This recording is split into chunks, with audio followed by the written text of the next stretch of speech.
E5 TV news కు స్వాగతం. ముందుగా హెడ్లైన్స్. అమిత్ షాకు త్రుటిలో తప్పిన హెలికాప్టర్ ప్రమాదం.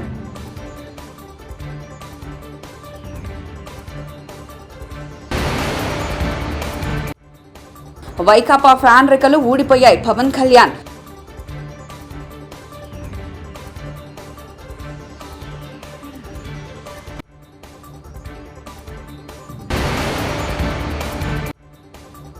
సీఎం జగన్ పర్యటన పేరిట చిరు వ్యాపారుల పొట్టకడతారా? జేసీ ప్రభాకర్ రెడ్డి.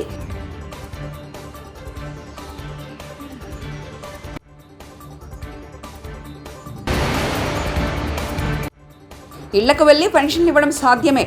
చంద్రబాబు కీలక ప్రెస్ మీట్.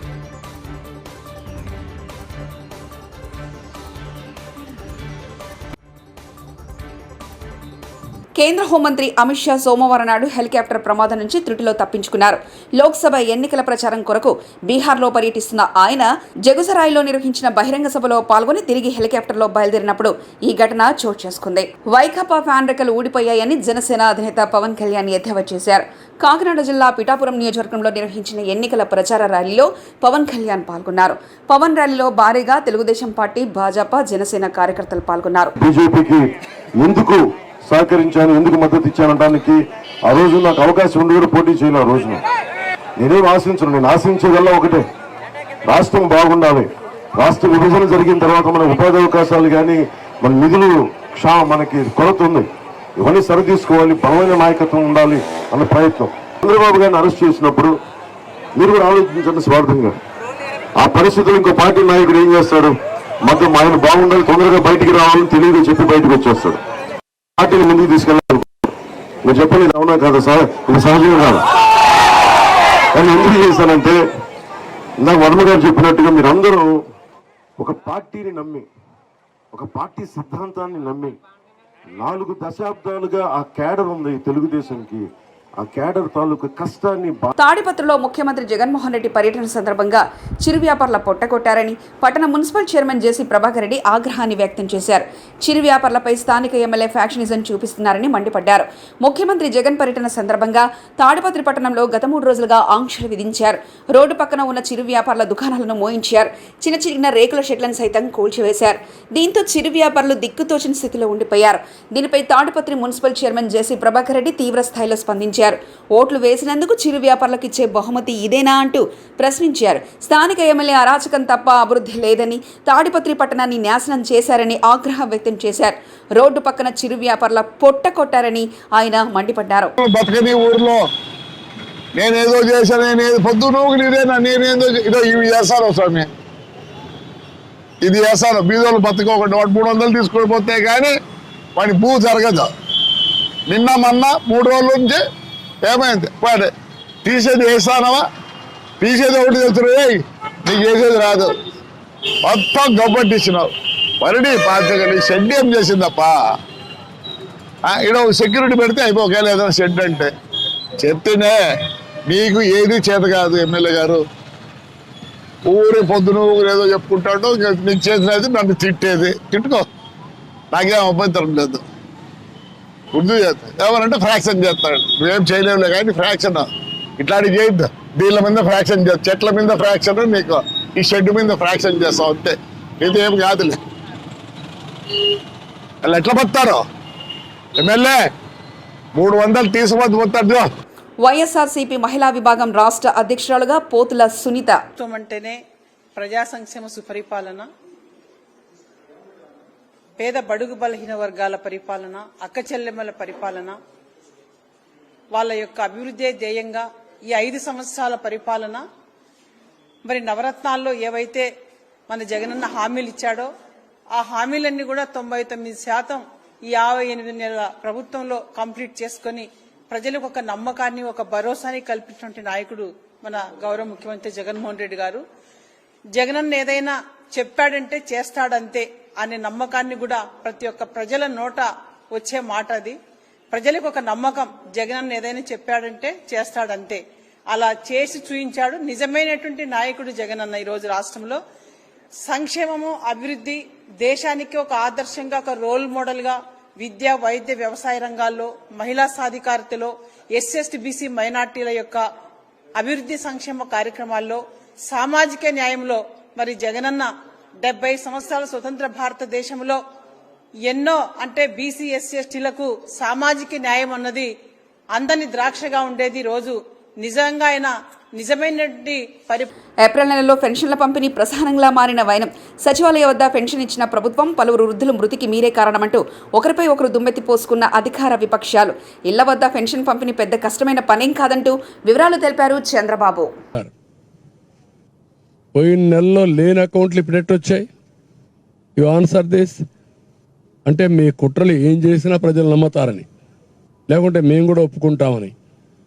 ఇది ఏమాత్రం ఆమోదయోగ్యం కాదు.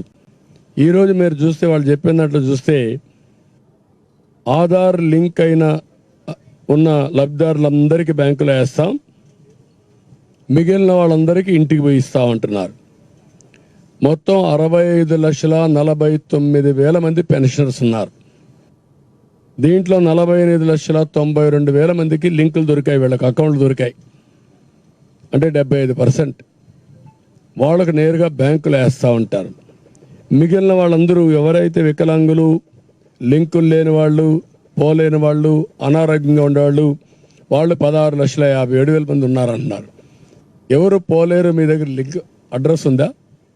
వెరిఫై చేశారా? మీరు ఎప్పుడు వెరిఫై చేశారు? రాత్రి చేశారా? మీరు 65,49,000 మంది ఎవరు వికలాంగులు, ఎవరు ఆరోగ్యంగా బాగలేరు, ఎవరు నడవలేరు అని మీకు తెలిస్తే అంటే పోయి వెరిఫై చేసిన వాళ్ళకే ఇవ్వచ్చు కదా ఇంటి తెరిపి. నేను అడుగుతున్నాను, నీకు 75% అకౌంట్లు ఉన్నాయంటున్నారు. దేశంలో ల్యాండ్ టైటిలింగ్ యాక్ట్ తెచ్చింది బీజేపీనే. ఈ చట్టాన్ని మేము ఏపీలో అమలు చేయడం లేదని ఇప్పటికే చాలాసార్లు చెప్పాం. ఈ చట్టం గురించి టీడీపీ చేస్తున్న ప్రచారం అంతా అబద్ధమని మంత్రి ధర్మాన ప్రసాదరావు వెల్లడించారు. ఏ సీనియర్ అడ్వకేట్ నేను అడగమనండి. చట్టం మేము తెచ్చిందా, బీజేపీ ప్రభుత్వం సజెస్ట్ చేసిందా? చట్టం మేము అమలు చేస్తున్నామా ఈ రాష్ట్రంలో? లేదని మీకు 10 సార్లు చెప్పలేదా? కోర్టులో కావాలంటే కోర్టులో కూడా ప్రభుత్వం తరఫున మా న్యాయవాదులు వివరించలేదా? దేశం అంతా కాన్సెస్ వచ్చిన తర్వాతే చేస్తామన్న మాట చెప్పలేదా? బ్రిటిషర్స్ సర్వే చేసినప్పుడు చుక్కల భూములను నిలిచిపెట్టినటువంటి అయోమయంగా ఉన్నటువంటి 3 లక్షల ఎకరాల భూమి చట్టాన్ని సవరణ చేసి డాటెడ్ ల్యాండ్స్ అన్నిన్ను ఆ సాగులో ఉన్నటువంటి రైతులకు ఇచ్చేటువంటి చట్టాన్ని తెచ్చి ఇచ్చే కార్యక్రమం ఈ 5 సంవత్సరాల్లో జరిపించినటువంటి జగన్మోహన్ రెడ్డి నీకు భూములు తీసుకున్నట్లా కనిపిస్తున్నాడా? అబద్ధాల కోర్లు. మీరు ఎంత అన్యాయంగా మాట్లాడుతున్నారో. మొయినాబాద్ మండలం పెద్దమంగళారం గ్రామంలో పార్లమెంటు ఎన్నికలు గడప గడప ప్రచారంలో భాగంగా చేవెళ్ల ఎంపీ అభ్యర్థి రంజిత్ రెడ్డి, చేవెళ్ల అసెంబ్లీ ఇన్ఛార్జ్ ఫమేనా భీమాభరత్ ఆధ్వర్యంలో ప్రచారం నిర్వహించారు. ఈ సందర్భంగా కాంగ్రెస్ పార్టీ అభ్యర్థి ఫమేనా భీమాభరత్ మాట్లాడుతూ కాంగ్రెస్ పార్టీ కుటుంబ సభ్యులను, గ్రామ ప్రజలను, కార్యకర్తలను, నాయకులను ఉద్దేశించి మాట్లాడారు. ఎంపీ రంజిత్ రెడ్డి అన్న గారు, అదేవిధంగా మన చేవెళ్ల నియోజకవర్గ ప్రచార కమిటీ ఇన్ఛార్జ్ జ్యోత్స్న శివారెడ్డి గారు, మన కాంగ్రెస్ పార్టీ రాష్ట్ర నాయకులు దర్శన్ గారు, మొయినాబాద్ మండల అధ్యక్షులు మన మానయ్య గారు, అదేవిధంగా ఇక్కడ ఈ గ్రామానికి సంబంధించినటువంటి అనంతరెడ్డి అన్న, చంద్రారెడ్డి అన్న, శ్రీనివాస్ రెడ్డి అన్న, అదేవిధంగా మల్లారెడ్డి అన్న, గోపాల్ అన్న, అందరికి మోహన్ రెడ్డి అన్న, రవీందర్ రెడ్డి అన్న, రామకృష్ణ, రాఘవరెడ్డి, అదేవిధంగా ఈ యొక్క రామకృష్ణ గౌడ్, ఈ యొక్క గ్రామానికి సంబంధించినటువంటి ఫెరోజు, అందరికి కూడా పేరు పేరున మీ అందరికి నమస్కారాలు తెలియజేస్తా ఉన్నా. అదేవిధంగా ఈ గ్రామం నుంచి పెద్దమంగళారం నుంచి మొన్న అసెంబ్లీ ఎన్నికల్లో ఎమ్మెల్యేగా నాకు మీరు అత్యధిక ఓట్లు వేసి నన్ను దీవించినందుకు మీ అందరికీ మీ పాదాన నమస్కారాలు తెలియజేస్తా ఉన్నా. రేవంత్ అన్న సీఎం అయిన తర్వాత మహిళలకు బస్సులలో ఉచితంగా ప్రయాణం చేసేటటువంటి అవకాశం కల్పించిండు. అదేవిధంగా 500కే గ్యాస్ ఇచ్చిండు. ఇది ఇంకా మన కరెంటును ఫ్రీ ఇచ్చిండు. అయితే మనకు ఎన్నికల కోడ్ ఉన్నందువల్ల, ఎమ్మెల్సీ ఎన్నికల కోడ్ ఉన్నందువల్ల ఈ గ్యాస్ 500ది, అదేవిధంగా కరెంటు ఫ్రీ రాలేదు. మన రంగారెడ్డి జిల్లా, మహబూబ్ నగర్ ఈ 2 జిల్లాల్లో రావడం లేదు. మిగతా అన్ని జిల్లాల్లో ఈ పథకం వస్తా ఉన్నది. అదేవిధంగా ఎవరికైనా ఆ హెల్త్ బాగలేకపోతే హైదరాబాద్ హాస్పిటల్స్ పోతే ఆరోగ్యశ్రీ కింద 10 లక్షల ఇన్సూరెన్స్ తీసుకునేటువంటి అవకాశం ఉన్నది. ఈ రకంగా ఇప్పటికే వచ్చిన 4 నెలల్లోనే కాంగ్రెస్ పార్టీ 4 హామీలను అమలు చేసినటువంటి విషయం మీ అందరికీ గుర్తు చేస్తా ఉన్నా. రాబోయే కాలంలో ఇప్పుడు మనం అనేక వాగ్దానాలు ఇచ్చినాము. సోనియా గాంధీ గారు స్వయంగా ప్రకటించారు కాబట్టి ఎట్టి పరిస్థితుల్లో ఇవన్నీ కూడా ఇచ్చినటువంటి హామీలు అన్ని కూడా అమలు చేస్తాం. 3,500 ఇండ్లు మనకు చేవెళ్ల నియోజకవర్గానికి రేవంత్ అన్న గారు ఇచ్చారు. అవి మనం అందరికి ఇండ్లు లేని వాళ్ళకి ఇవ్వాలి. ఇచ్చే లోపు ఎన్నికలు వచ్చినాయి కాబట్టి ఎన్నికలు కాగానే అందరికి కూడా అర్హులు ఎవరైతే ఉన్నారో వాళ్ళందరికీ కూడా ఇండ్లు ఇస్తామని చెప్పి పెన్షన్లు కూడా అందరికి వస్తాయి. అదేవిధంగా రేషన్ కార్డులు వస్తాయి. అదేవిధంగా ఇక్కడైతే భూములు ఎవరైతే గవర్నమెంట్ పొలాలు ఉంటే ఒకవేళ తీసుకొని మీకు ఇండ్ల స్థలాలు కూడా ఇప్పించడానికి కాంగ్రెస్ పార్టీ పనిచేస్తానని ఈ సందర్భంగా మీ అందరికి విజ్ఞప్తి చేస్తూ, ఈ ఎన్నికల్లో అసెంబ్లీ ఎన్నికల్లో ఎట్లయితే కాంగ్రెస్ పార్టీకి ఈ గ్రామం నుంచి పెద్ద ఎత్తున మెజార్టీ ఇచ్చిర్రో ఈ పార్లమెంట్ ఎన్నికల్లో కూడా మీరందరూ కూడా పెద్ద ఎత్తున మెజార్టీ ఇచ్చి రంజితన్నను ఎంపీగా గెలిపించాలని కోరుకుంటూ, నల్గొండ కాంగ్రెస్ పార్టీ ఎంపీ అభ్యర్థి కుందూరు రఘువీరెడ్డి గెలుపును కాంక్షిస్తూ మిర్యాలగూడ పార్లమెంటు నియోజకవర్గ స్థాయి సిపిఎం పార్టీ ముఖ్య కార్యకర్తల సమావేశం సోమవారం నిర్వహించారు. ఈ కార్యక్రమంలో మాజీ మంత్రి జానారెడ్డి పాల్గొని మాట్లాడుతూ కేసీఆర్ ప్రభుత్వం ఉన్నప్పుడే కరువు వచ్చిందని ఇప్పుడు కొత్తగా వచ్చింది కాదన్నారు. 23-24 జూలైలో రేపు నిన్న జూలై ఇరిగేషన్ ఇయర్ అంటే June to June, 23 June to 24 జూన్లో నీళ్లు లేవు, క్రాప్ హాలిడే అని ప్రకటించిన ఆయనే కేసీఆర్. 23 నుంచి ఇప్పటి వరకు వర్షమే లేదు. ఇక కరువు ఎట్లా వచ్చింది? ఎవరు తెచ్చింది కరువు? నువ్వు ఉన్నప్పుడే కరువు స్టార్ట్ అయింది. నువ్వు ఇచ్చిపోయిందే కరువు ఇచ్చేళ్ళావు. రైట్. మొదటి 3 సంవత్సరాలు ఒక్క పంటకే నీళ్ళు ఉన్నాయి. కరువు అప్పుడు నువ్వు ఇంకా బిల్లుల పెండింగ్లు అనేక మందికి బిల్లు పనిచేసినటువంటి వాళ్ళు పైసలు లేక ఆత్మహత్యలు చేసుకుంటున్నటువంటి ఘోరం మీద అందరూ. అందుకని ఘోరంగా వైఫల్యం చెందినటువంటి బీఆర్ఎస్ పార్టీని ఓడించాల్సినటువంటి అవసరం ఉందని మనం చేస్తున్నాం. ఇదే తరహాలో మోదీకి బుద్ధి చెప్పమని చెప్పి ఇండియా ఇది మా అందరి యొక్క అభిమతం. ఎంతసేపు వారు సిపిఎం పట్టణ కమిటీ సమావేశం ఎంపీ నర్సారెడ్డి అధ్యక్షతన జరిగింది.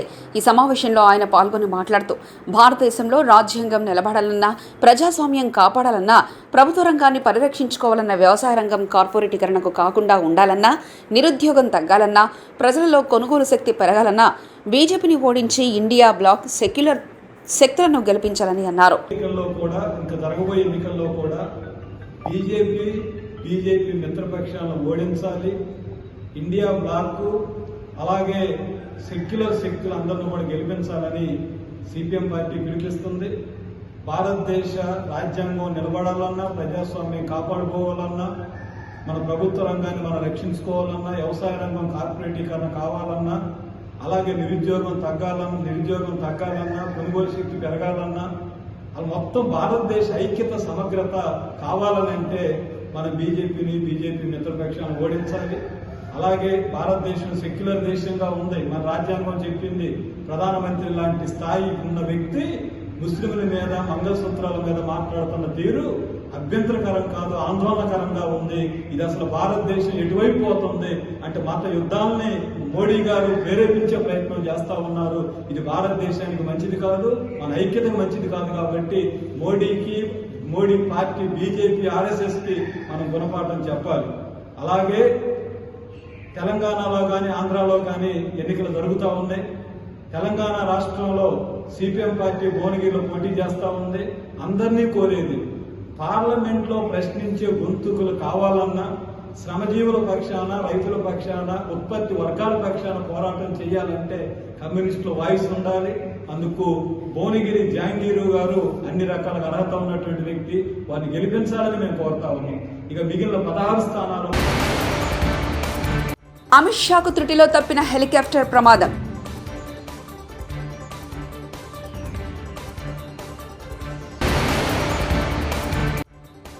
వైకాపా ఫ్యాన్ రెక్కలు ఊడిపోయాయి. పవన్ కళ్యాణ్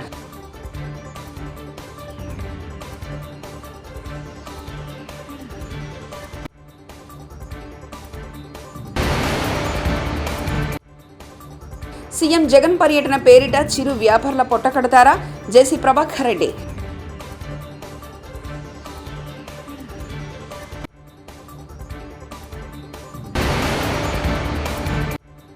ఇళ్లకు వెళ్లి పెన్షన్లు ఇవ్వడం సాధ్యమే. చంద్రబాబు కీలక ప్రెస్ మీట్.